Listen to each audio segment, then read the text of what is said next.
Welcome to the Stenner Pump Company in Jacksonville, Florida. Hi, I'm Bill Neal. And I'm Karen Wake. Stenner Pump manufactures peristaltic metering pumps, which are utilized worldwide to inject liquid solutions, mainly for treating water in residential, commercial, and industrial applications. And the company has been in business for over half a century. Today we're going to take a tour of the factory to see how the pumps are made. Let's go inside.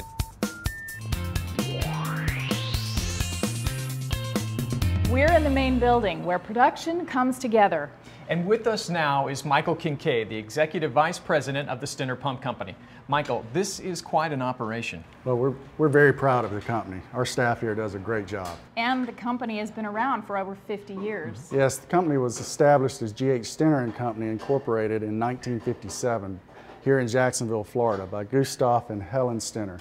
This is one of the first prototypes made of bronze, and it weighs approximately 25 pounds. As the pump was developed, a mixture of metal and plastics were used until eventually the housings were made of polycarbonate plastic, reducing the weight to 8 pounds. This one is the classic model. These are peristaltic pumps. They're reliable and accurate. Peristalsis is a system of rollers pressing against a flexible tube that creates a vacuum as the rollers turn and moves the solution through the tube. Yes, let me show you. The precise design and rugged construction has contributed to their success in the field.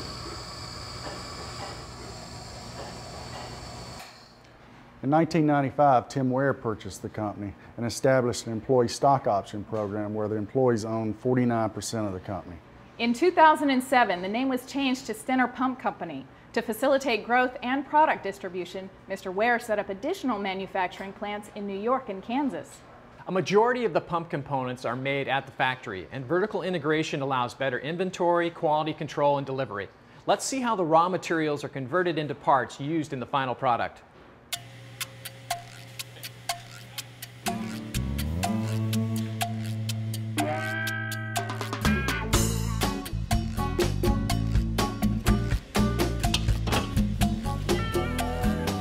This is the molding building, and these machines behind us are called injection molding machines. Here is where the plastic parts for the pumps are made. These plastic pellets are the raw materials used to make some of the parts. The hoppers on top of the presses are used to collect and dry the pellets. The pellets are then gravity fed into a heated barrel where an auger type screw feeds the melted plastic, where as much as 30,000 pounds of pressure pushes the plastic material into a steel mold. Water is run through the lines in the mold to cool the plastic part. And once the process is complete, the mold opens and a robotic arm picks the part out and drops it onto a conveyor.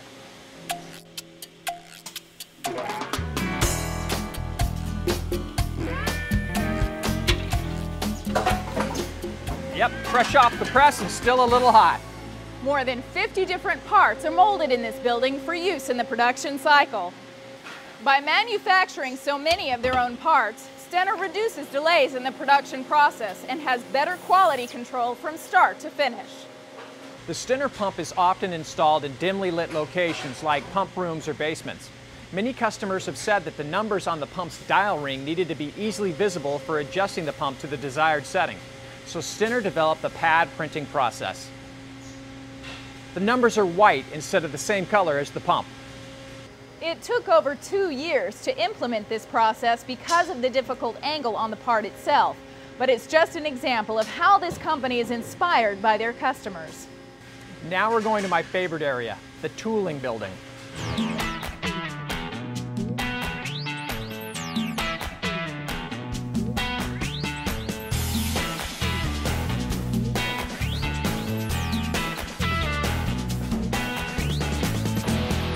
This is the tooling building, and there are 3 different operations taking place here: mold making, machining, and robotics.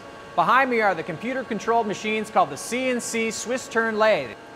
12-foot lengths of bar stock are loaded into the machine, controlled by a pre-existing program, which will automatically cut steel, brass, and plastic parts. The CNC machines can run throughout the night or weekend without an operator. There are several parts made by the CNC lathes that are also used in production. This is the mold department, where metal molds are manufactured, maintained, and cleaned by the mold maker team. Some of these molds are very heavy and can weigh as much as 1,500 pounds. When Stenner develops a new product, Their designers use CAD to design the molds to make the individual parts. The tooling department uses CAD-CAM to send a tooling program to the CNC machine to make mold components. After a molding production run, the molds are returned to the tooling room for preventive maintenance inspection and set up for the next production run.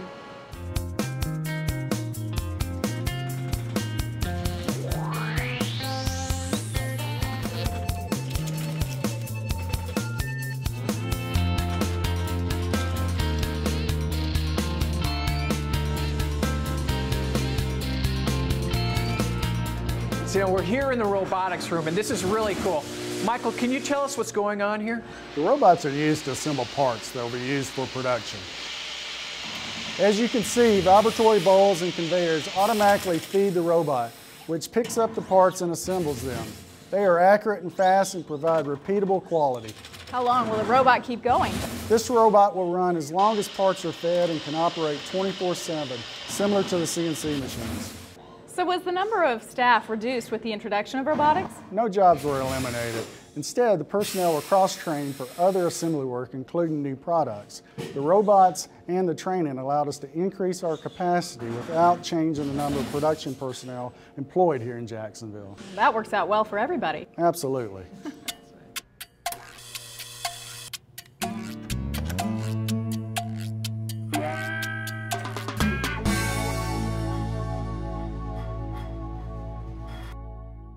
We're back in the main building, which includes the warehouse, parts and assembly station, shipping, repairs, research and development, and the administrative offices. Now this is where everything comes together. The parts are moved from the tooling building to the main building, where they are assembled into sub-assemblies to make a finished pump.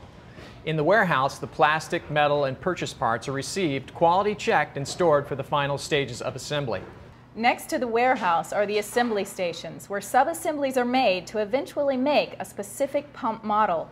We're going to follow the process for making the Classic Series single-head pump. The three main components are the motor, feed rate control, and pump head. This is the motor assembly station. With the use of precision air presses, pneumatic crimpers, and electric screwdrivers with vibratory bowls, each motor is assembled by an operator and 100% tested. The finished motors are placed into bins, the bins are placed on labeled flow racks, and the motors are ready for selection in the final assembly. The next sub-assembly, the feed rate control, is a mechanical component which regulates the output of the pump and has the external dial ring, where we saw the numbers pad printed during the tour of the molding department. An operator assembles the component using presses and electric screwdrivers set to a precise torque setting as part of ensuring the component pieces function together properly. The feed rates indexing parts and assemblies are checked again at this point for proper performance. The final step in making the feed rate control is placing all the components in the housing and closing it. The feed rates are then placed in bins and put in the flow racks, ready for selection in the final assembly. The last sub-assembly on our tour of the making of the Classic Series pump is the pump head, which includes the pump tube. At the pump tube assembly station, a semi-automated system allows the operator to simply place the parts in and let the machine do the work. The repeatability is much higher and much faster than assembling the tube by hand.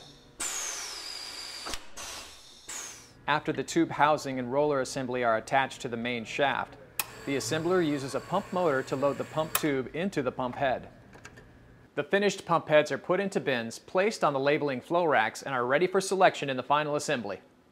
The final step to make a completed pump is to select the motor, feed rate control, and pump head sub-assemblies that match the order.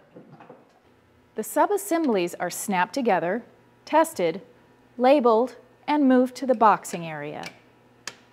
In the boxing area, the accessory kit and box labels are pulled to complete and box the pump. A box folding and taping machine seals each box, which is then delivered to the shipping area.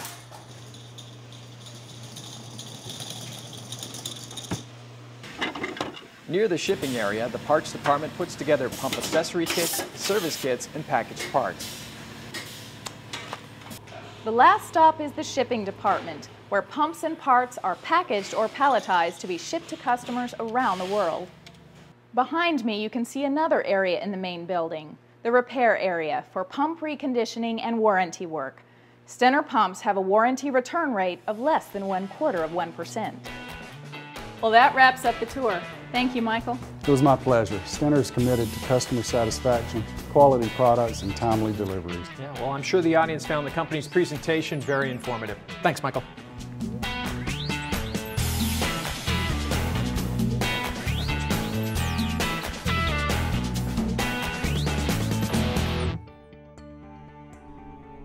For more information about our products and services, please call us at 1-800-230-1426 or visit us online at www.cannonwater.com.